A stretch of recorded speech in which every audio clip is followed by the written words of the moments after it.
reflecting back, we say that the Lord started speaking to us last year. Before that time, we had about 4 goals: peace, purity, power, and prosperity. That was before last year. And by the grace of God, at the end of 2009, God gave us peace. I was resting abroad. God was insisting that He wants to move to that purity aspect. And for us to have the peace was a very difficult in itself. And to move to the purity aspect looked like another big job to do. But somehow we felt that we should start right from the basics. We returned to our Bible studies. From real salvation, sanctification, we started like that. And for forgiveness and other things, restitution, those were the Bible studies we did last year. And we went to camp meeting. By the time we came back from camp meeting, the Lord was still insisting on purity. When we started again, we now said we go back this year again, and that our team will be holy priesthood. We started again from salvation, sanctification, and so on. And we now said that at the end of the Easter retreat, there are a series of Bible studies on holiness, which we got from Portland, that we are still going to study them. But somehow, as we are ending the year, we discovered that a shame prayer we used to have every first Tuesday of the month was so helpful to us. And then we now said, this year, that shame prayer is 8 a.m. to 8 p.m. We will now double it in the month. So we have it 2 times in the month.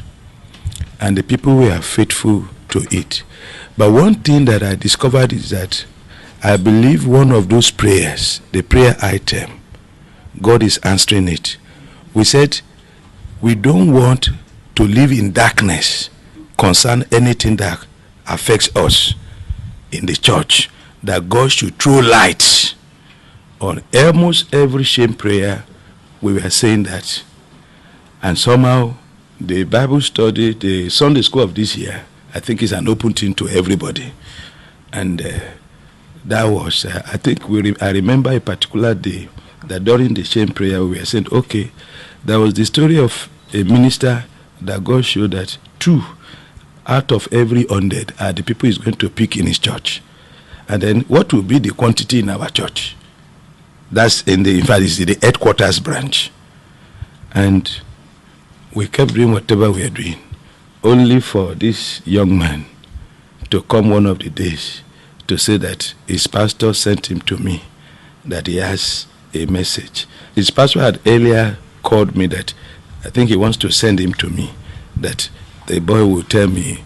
So, and I was thinking of another thing that he discussed with me until he came.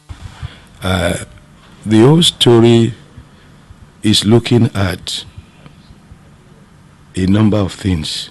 It is first nice for us to prepare our mind to listen to how he found himself in a place he did not expect when he fell down.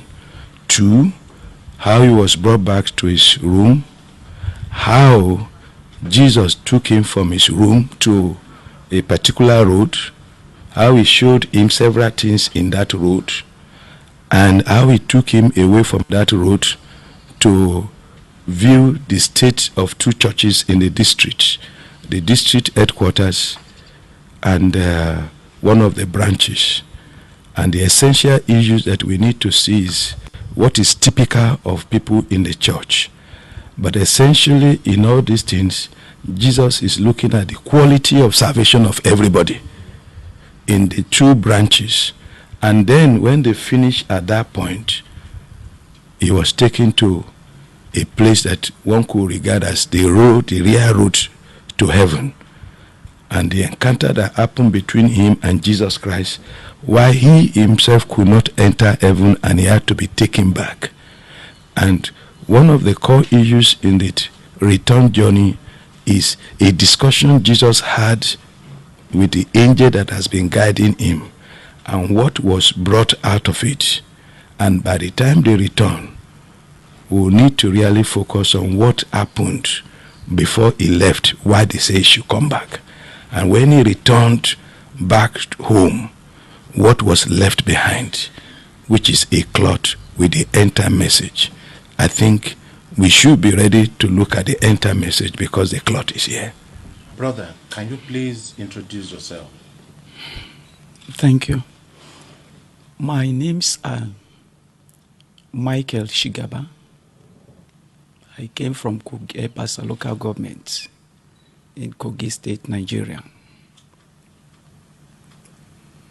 What about your family background?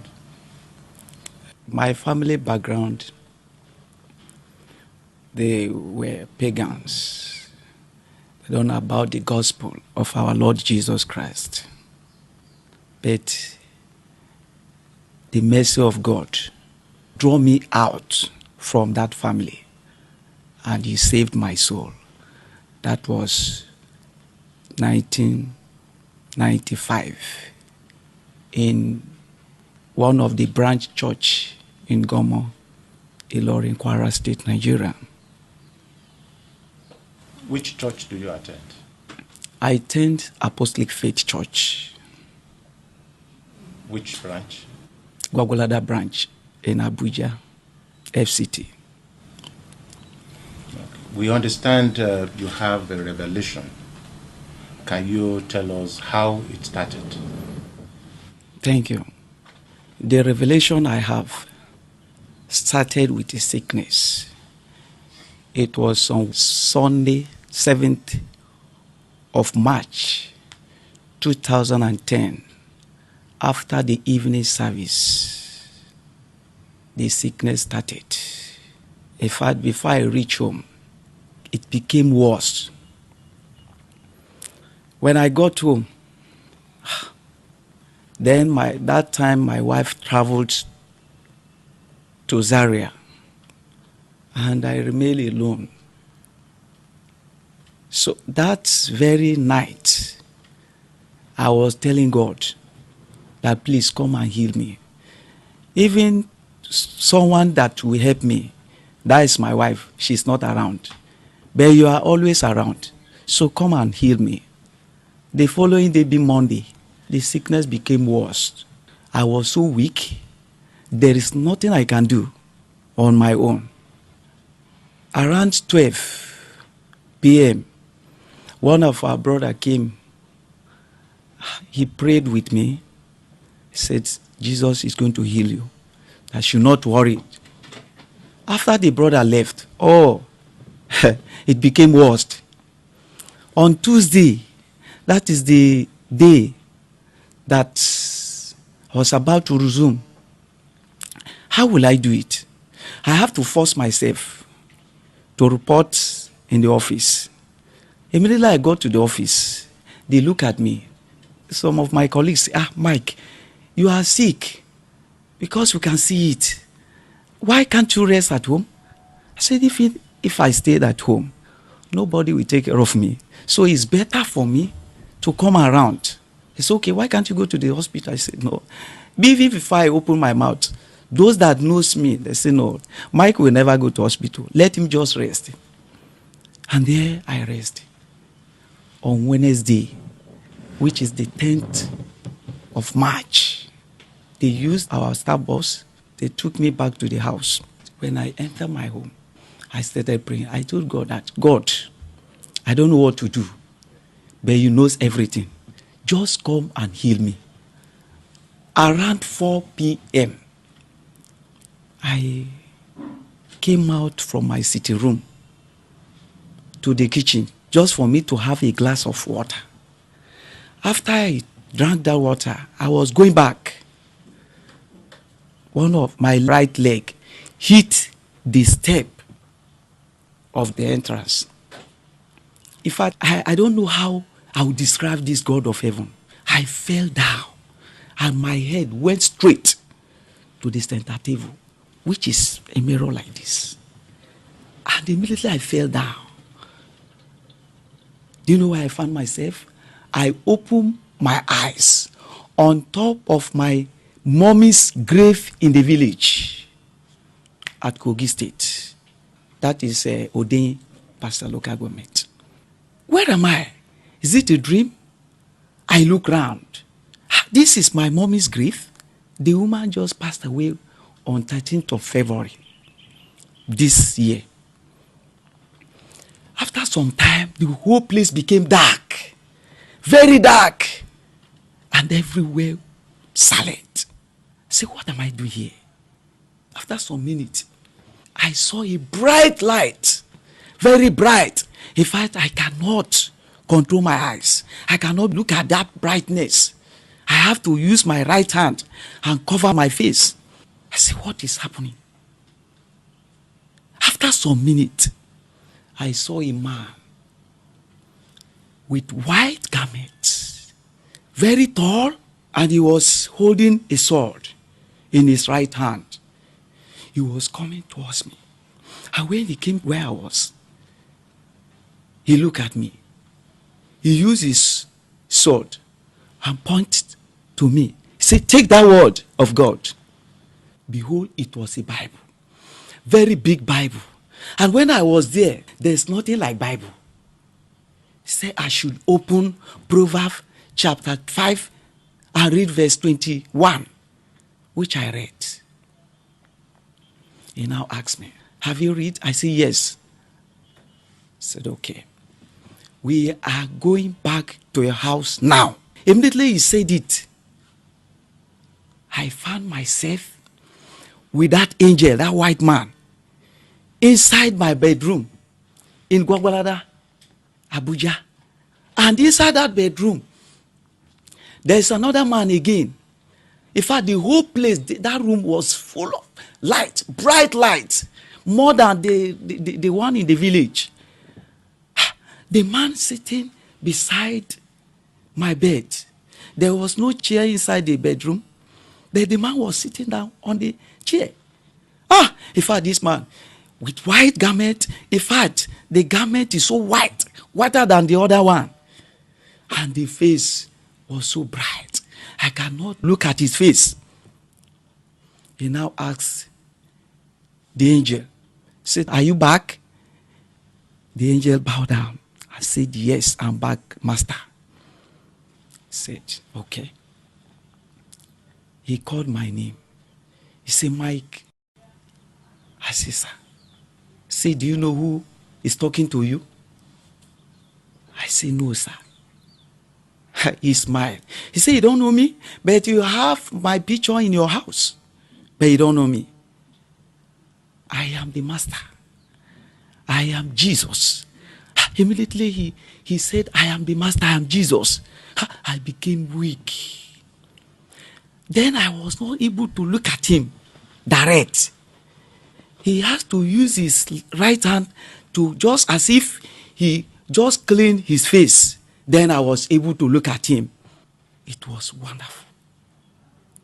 He said, do you know why you found yourself on top of your mommy's grave? I said, no, sir. He said, good.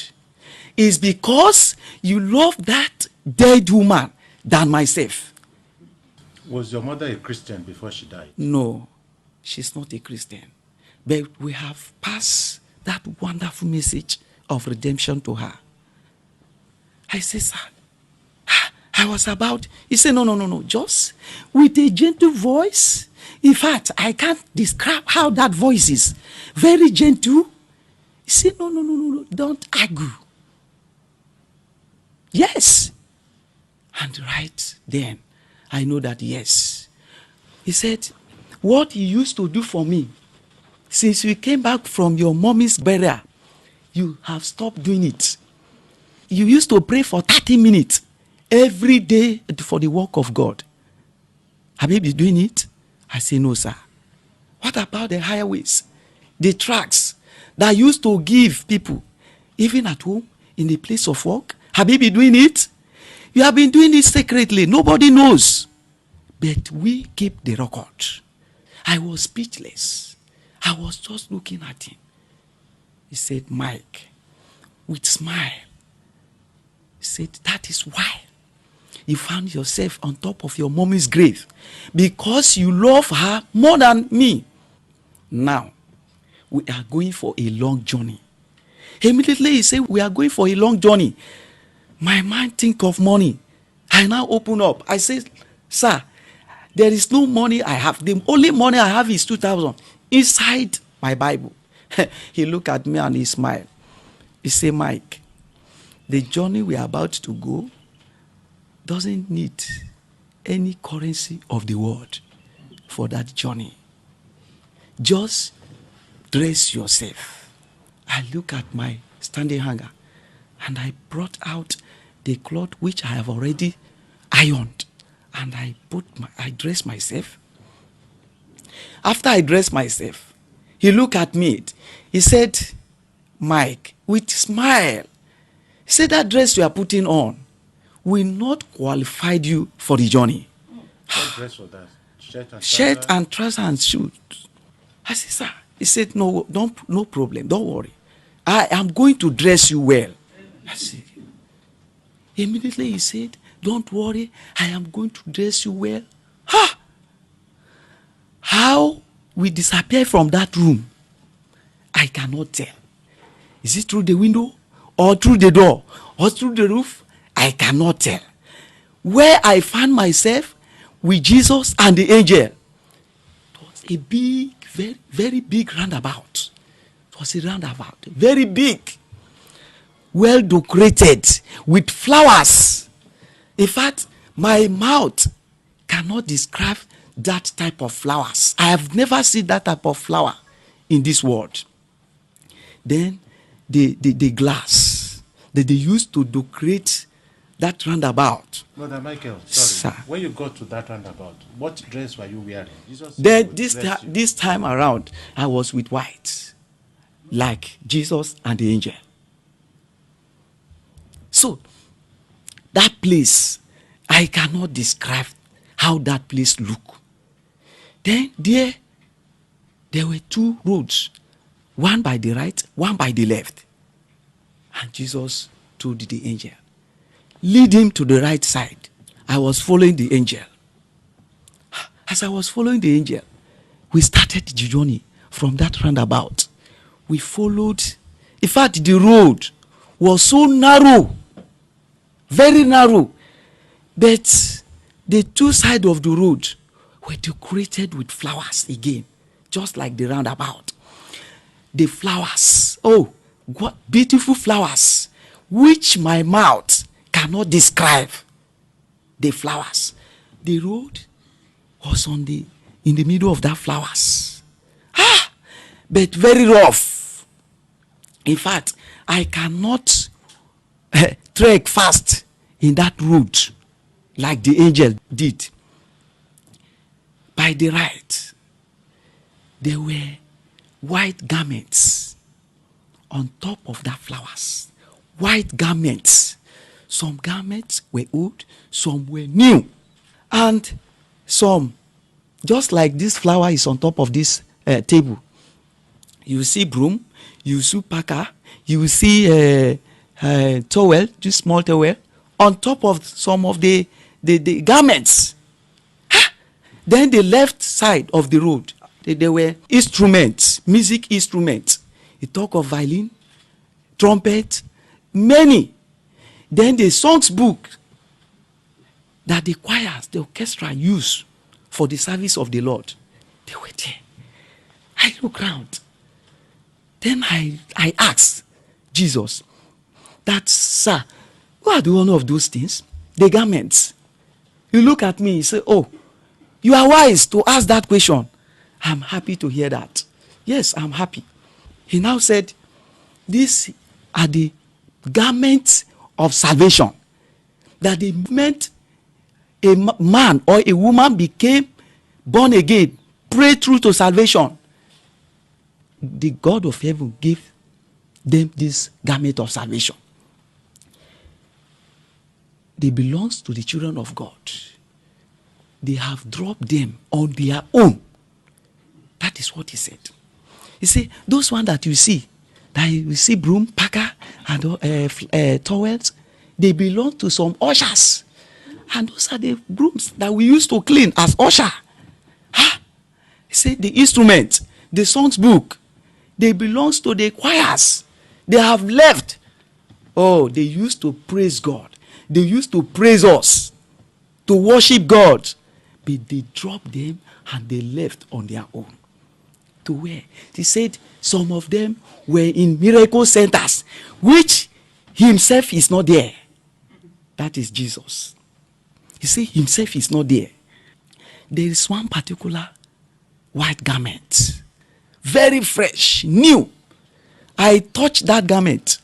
I said, this one look like the one that my wife used on the day of our wedding.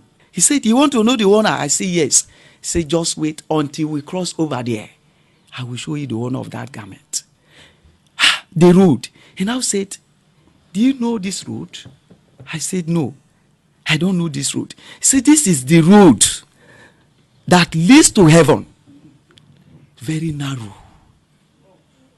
He said, were you able to walk faster? I said, no. He said, this is the road that leads to heaven. And that is why some have gone out of this road, dropped their garment, and they were complaining about this road. And he said, no man, no woman that want to get to heaven without passing that road. He says it's impossible. Anyone that want to make heaven must pass through that road. But because it's very difficult, you will see them complaining, murmuring, and left. Difficult in what sense, Brother Michael? Rough road? The rough road. Because the road was so difficult. And that is why you were not able to walk? Yes, on that road. He said he has the power to command that I can find myself where we are going. But he wants me to experience that road. That is why he allowed me to walk in that road. As we were going, the garments were on top of that flowers. The instrument, the songs book. There is a place we reach. It's a river. Very narrow river. Oh, so beautiful river. In fact, you will say maybe 3 years old child can cross that river. When we got there, Jesus crossed and the angel crossed. But I tried to cross. I could not cross. Jesus was just telling me, just cross. I tried. No way, I cannot cross. He looked at me. He spoke in a language that I have never heard. Immediately he spoke, I found myself in their midst. Jesus Christ has spoken to you before. Was it in English? It's in English. This one? I can't know the language. He said, do you know why you cannot cross that river? I said, no. He said, without me, you can do nothing. He said, that is why you cannot cross that river on your own. And no child of God can do anything without him. He said, let's go on. In fact, that river, I can't describe. The water, then the stones inside that river. You will see the stone there. So beautiful. Pure white stones. He said, let's go ahead. After we left that river, he now brought something like mobile phone. And he gave it to the angel. He said, show him the record. When I heard it, I don't know what he's talking about. Immediately the angel opened. It's just like open and close handset. Immediately he opened it, it became a big screen. Jesus now says, just sit down and watch. Immediately he says, sit down and watch. He left. And the angel, as the angel opened, the angel left too. So I was looking around where to sit down. There's nothing to sit down. And some minutes, Jesus came back again. And he said, oh, you are looking where to sit down. Don't worry. He spoke again in another language that I did not understand. Immediately he spoke. A big stone, white stone, precious stone came out. He said, just sit down here. That is where I sat down. And immediately the angel came back. He now told the angel, they start from the head. Let the angel start from the head. Show me the head. When he opened the screen, behold, it was our district headquarters, Jabi Church. I said, this is Jabi Church.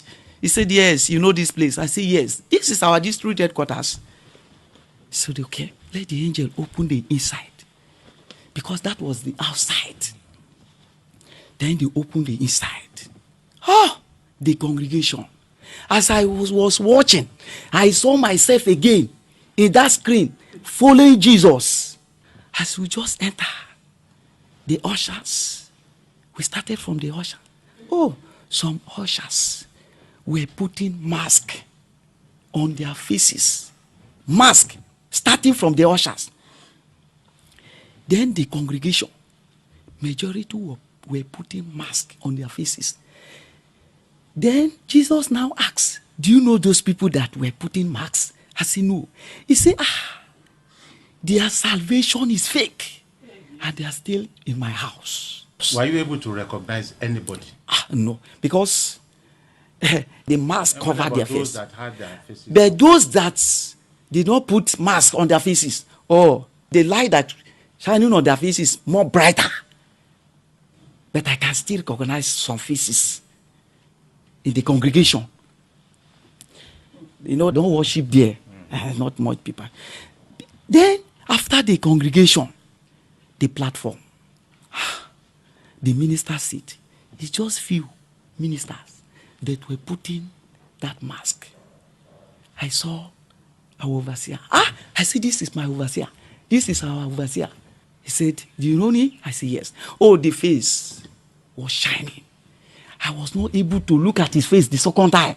He said, I have settled his case, and I'm still praying for him.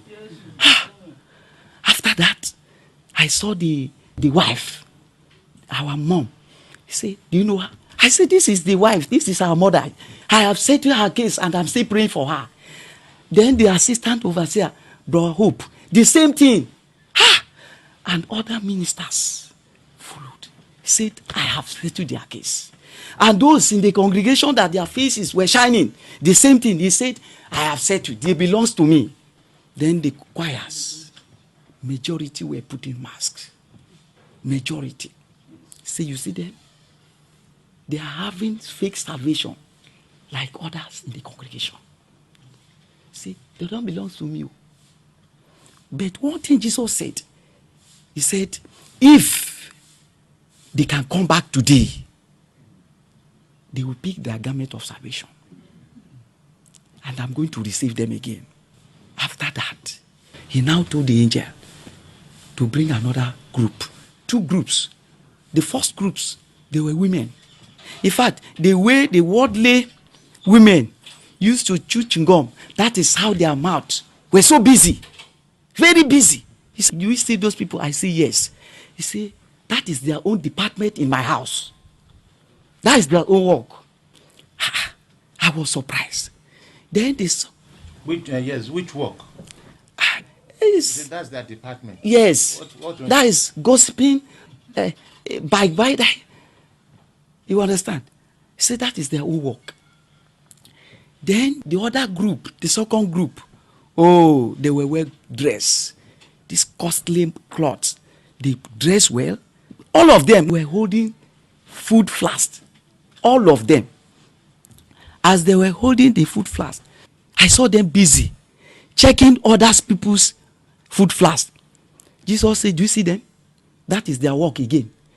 Faction of the world. See, they are after the things of the world. Dressed like the world. They don't belong to him.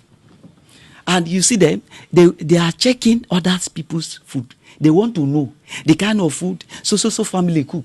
The kind of food so individual prepare. In my house. He said they don't belong to him. He repeated the same thing. He said, but if they repent and come back to me, their garment is available. I'm going to give them again. After that, he now told the angel that open the branch. Open the branch. The angel opened the branch.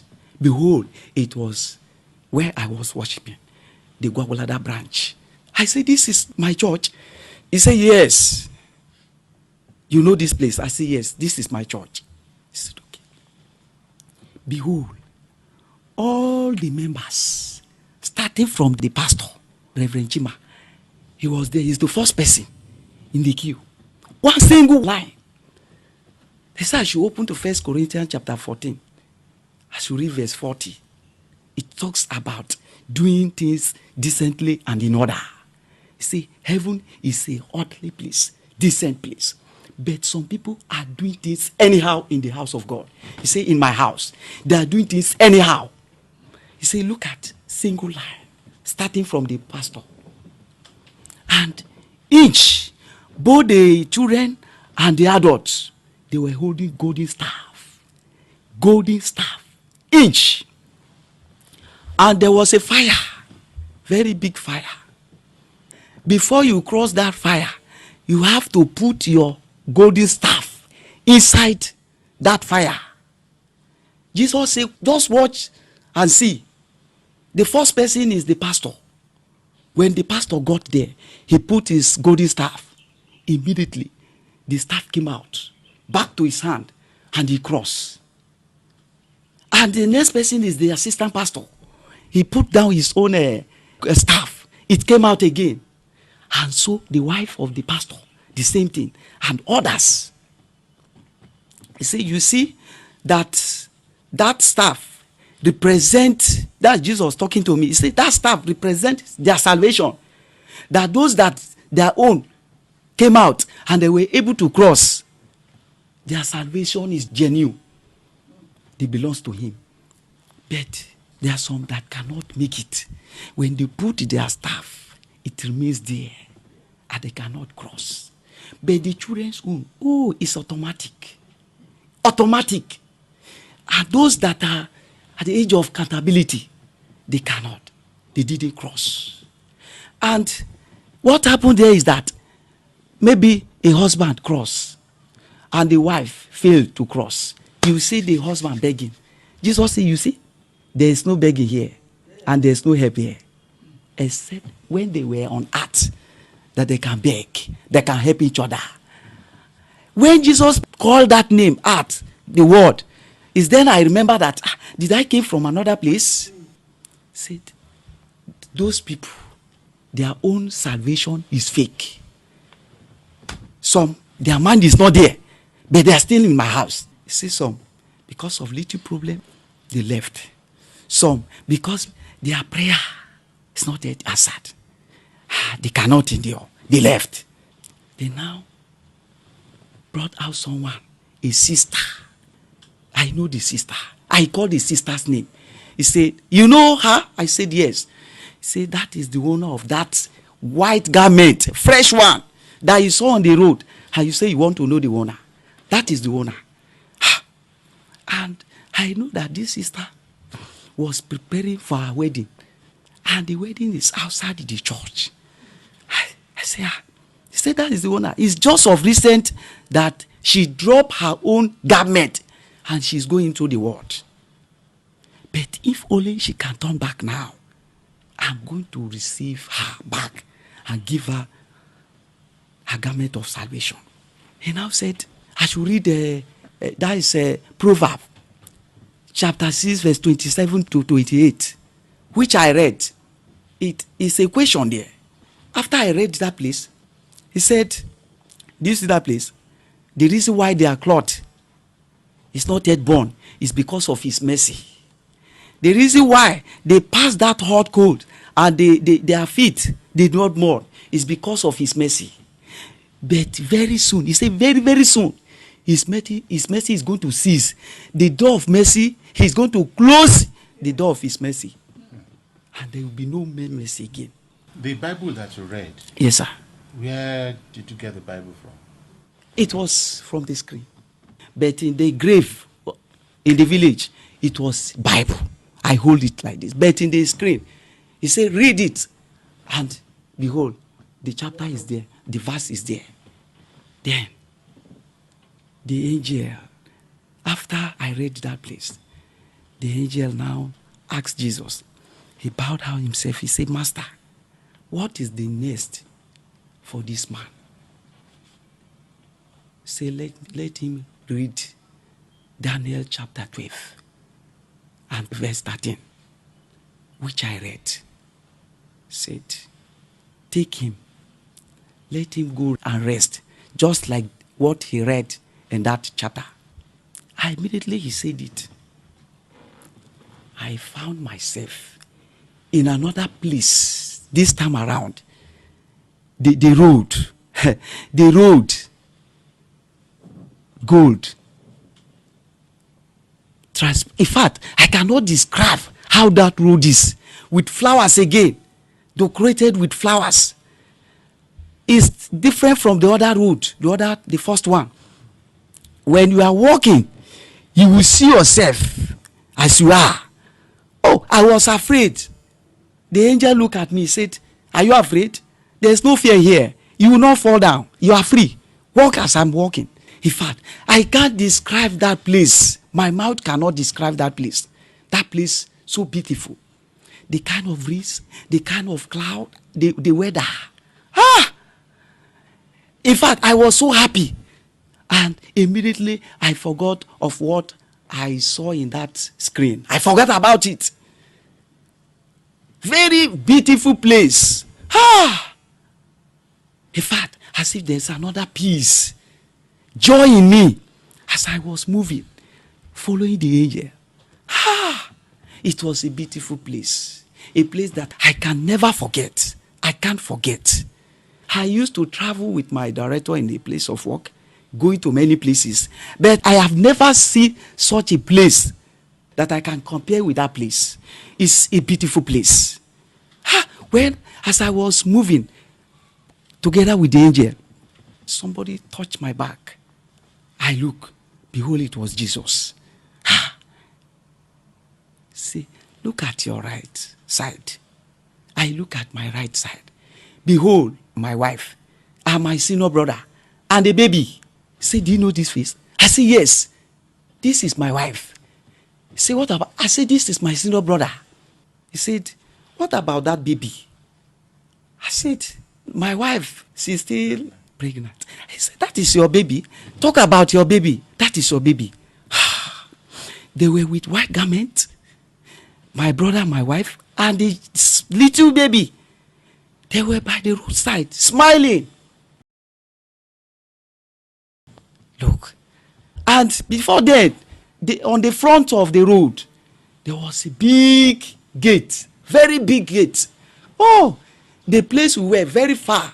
But you can be able to see yourself like a mirror. The gate. Hallelujah songs. It was a wonderful place. I regret of coming back. It was a wonderful place. Jesus said, you are going back because of your wife and because of your brother. You remember, he's the only one on earth. Anytime he said earth, I will now say, so I, from another place. He said, you are going back. I said, no, I'm not going back.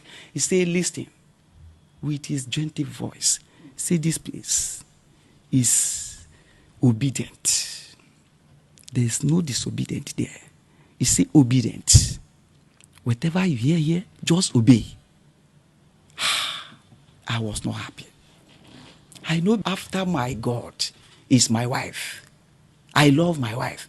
But despite I saw the face of my wife, I don't want to leave that place and say I should come back because of my wife. No.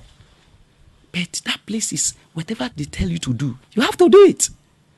And with sadness, I was not happy to turn back. I've already seen the pearly gate. It's a wonderful gate. If I cannot describe that place, how I wish every one of us here we experience what I experience. He now said, when we are coming back, he now said, he called me. He said, Michael. I said, sir. He said, what is your purpose in life? I was speechless. He said, your purpose in life is me, Jesus, in you. That you are going back. You are not going to the world to start pursuing the things of the world. In fact, after he said it, he said I should read Proverbs chapter 5 verse 8. After I read that place, he now told the angel, take him back. I said, so truly I'm going back to the world. He said, take him back. As we're coming, Jesus now called the angel again. He said, when you are coming back, covered him with this end time message. That is what I had. I don't know what he gave the angel. Immediately the angel collected. How we found ourselves inside my bedroom, I cannot tell. Myself and the angel again. Back to my room, my bedroom. I was surprised. Do you know what happened? The angel says, look at the bed. I look at the bed. I saw myself again lie down. And myself standing with the angel. Say, that is your body. That is your house. You know, you have a house. You are free to go out and you are free to come out. He went out. Now enter. I was afraid. I said, no. He smiled. He said, enter. That is your body. I look at myself. It's okay. Do you know what you are going to do? Just lie down. Very close. I went and I lied down. Very close to the body. And I became warm. Then I started feeling the heat. The hotness of this world of sin. Then I know that yes. It's just like you are in AC. And after some time you went out. Feel the hotness. The angel now asks. That was 5 a.m. Friday from Wednesday. He said, where is your CGS? I said, that is the place I kept. He said, do you know this is your time that I used to pray for morning prayer? And yes, when I was alone, I used to have my morning prayer 5:30 a.m. But when I married, my wife said, no, let's start it 5 a.m. And that is exactly the time I came back to this world of war. We opened, the angel opened. He said, let's sing. Hymn number 20. We sang together with the angel. And now said, lie down. I lied down. And he said, the master said, I should cover you with this end time message. So I'm going to cover you. He now brought white cloth and covered me. I was covered with that white cloth. Then, after that, the angel left. I don't know how the angel disappeared from that place. I don't know. He left. Before you were covered, Yes. were you inside your body? Yes, I was already. Inside Yes, yes. I've already entered inside my body. Before the angel now said, ask me, where is the CGS? He left. Then, after the angel left, I was able to recognize, I saw myself covered with white cloth. I was afraid. I have to shift that cloth beside my bed. It was then I was able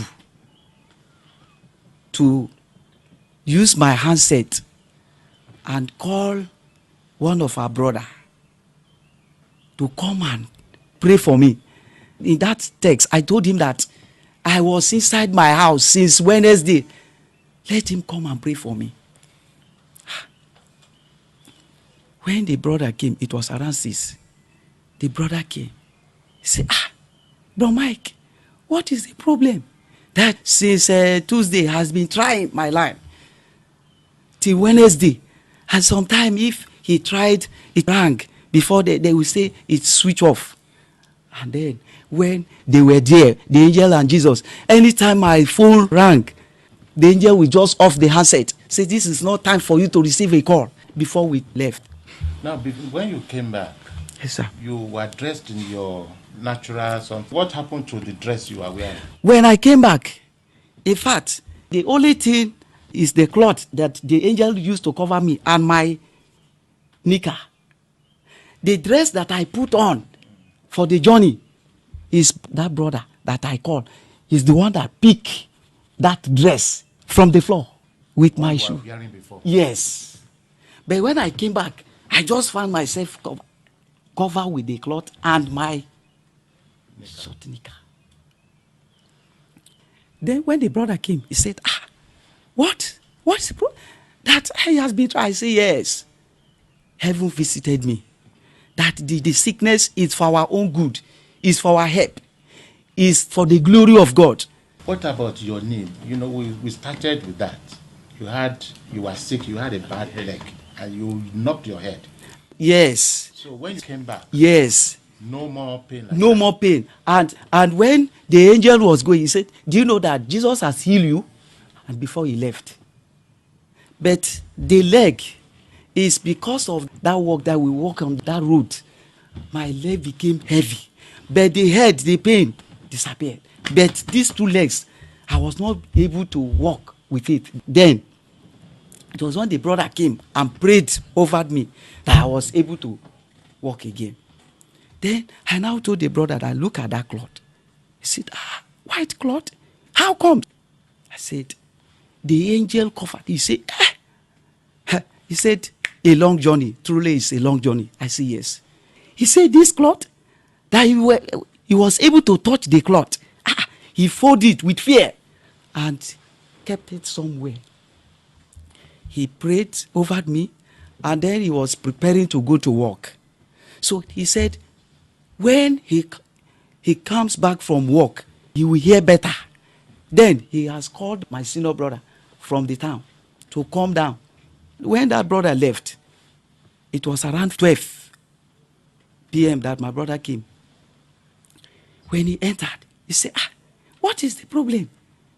Since 3 days, before this now, we have been trying your line. It was not going. He said it was later they told him that I'm sick. I said, yes, but Jesus has healed me already. My mind still went to that cloth. I now told him that, check that cloth.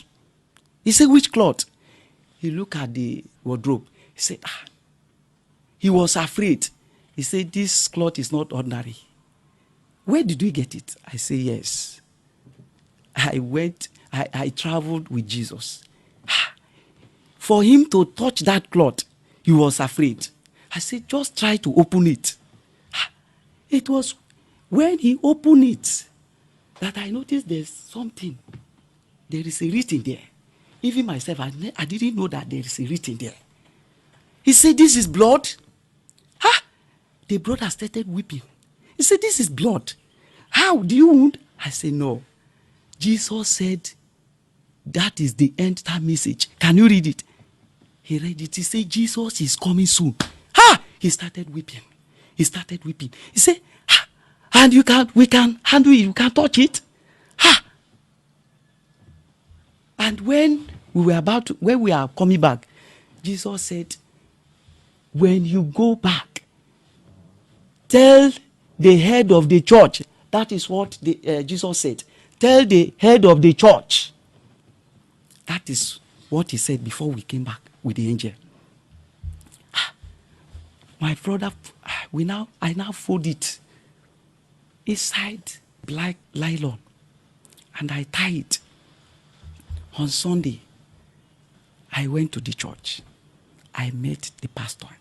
I explained everything. He said, the man was afraid. He was weeping. He said, okay, what is there on Monday? By the grace of God, I'm going to pray for you so that the Spirit of God will remind you so that you will not forget. You will go and meet the overseer. I am not the head. Go and meet the overseer. And I'm going to try to call him that you are coming. On that Monday, I got to the overseer's office. He was not on seat. And on Wednesday, as I was going back, the devil said, there's no need of you to go and meet the overseer. In fact, you will not even meet him. That you have already told the pastor. What is the need of you to go and tell the overseer? I say, this is the voice of the devil. Is it not the pastor that said I should go and tell the overseer? I entered the vehicle. There's a place called Lugbe. After we passed that place, the front tire of that vehicle burst. I said, whether you like it or not, the devil, I am going to deliver that message. Was there any other message that you are supposed to deliver to the head of the church? That was just it. That was just, head of the church. Yes, the experience in heaven. So, before I went to the overseer's place, that Sunday, that I met the pastor, when I came back with that cloth, that is going to the overseer the next day, Monday, which is Monday, the cloth came out from that nylon. I tied the nylon, but it came out on its own. Yes. In fact, since that time, I was afraid to handle the cloth. Because then I went and bought a new brown envelope. I kept it. You put it in a black nylon before? Yes, sir. And it came out on its own? Yes, sir. How did it come out? The nylon did not tear. It just came out of it? Yes. Now you have a brown envelope. Yes. Here you keep it? Yes. And nothing? Nothing. How did you get the brown envelope? I bought it. You bought it? Yes. And you put the cloth inside the brown envelope? Yes. And since then, the cloth has been there.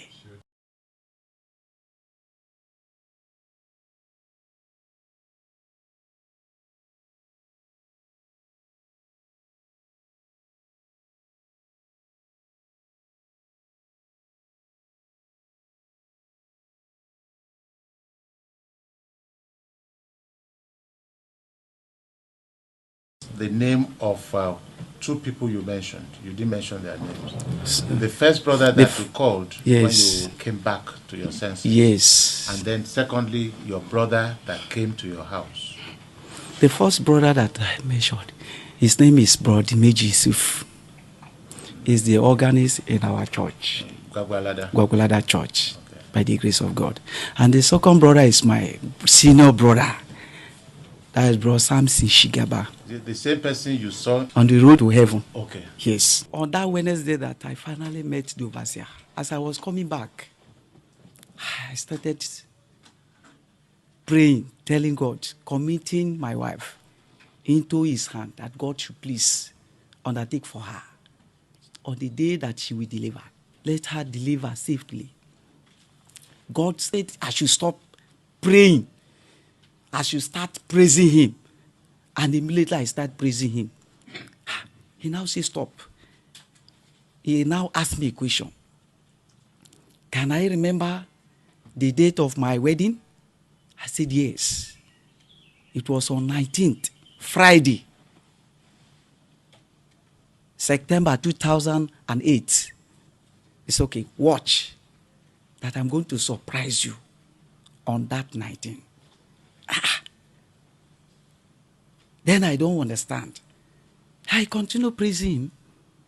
Then Thursday, I now called my wife that there I'm coming to Zaria tomorrow, Friday, by the grace of God. She said, no, what she needs is prayer. That I should not disturb myself.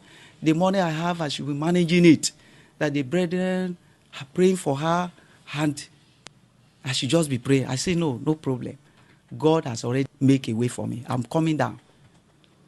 On Friday, I got there. Before I entered the vehicle, God said, as you are going to hold your baby.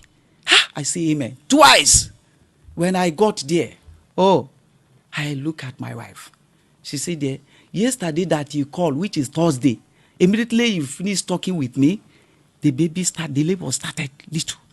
That was to 11 a.m. I got to Zaria. After we talked for some minutes, the labor became much. She cannot talk to me again. I was inside the mother's sitting room while she was inside the bedroom. God said, what are you waiting for? Go on your knees. It was around 11 a.m. I went on my knee. I started praying. And she was there, praying. It came a time that she cannot even pray again. From that 11 a.m. till 17 minutes past 3, the baby came out. I heard the cry of a baby. Then I have already called the pastors and some of our brethren. When the baby came out, God said, look at the calendar. This was our church calendar. I look. Behold, it was 19th, which is Friday again. Say, you remember the date of your wedding? I said, yes. He said, that is it. I surprise you. I told you that I'm going to surprise you. I don't know how to describe this God. That is how the baby came out. On the same date. But then, Brother Mike, Sir. Why are you surprised? We've had people that delivered on the date of their marriage. You know, God said he's going to surprise me. And that is why. And it happened. It happened. Exactly what God said.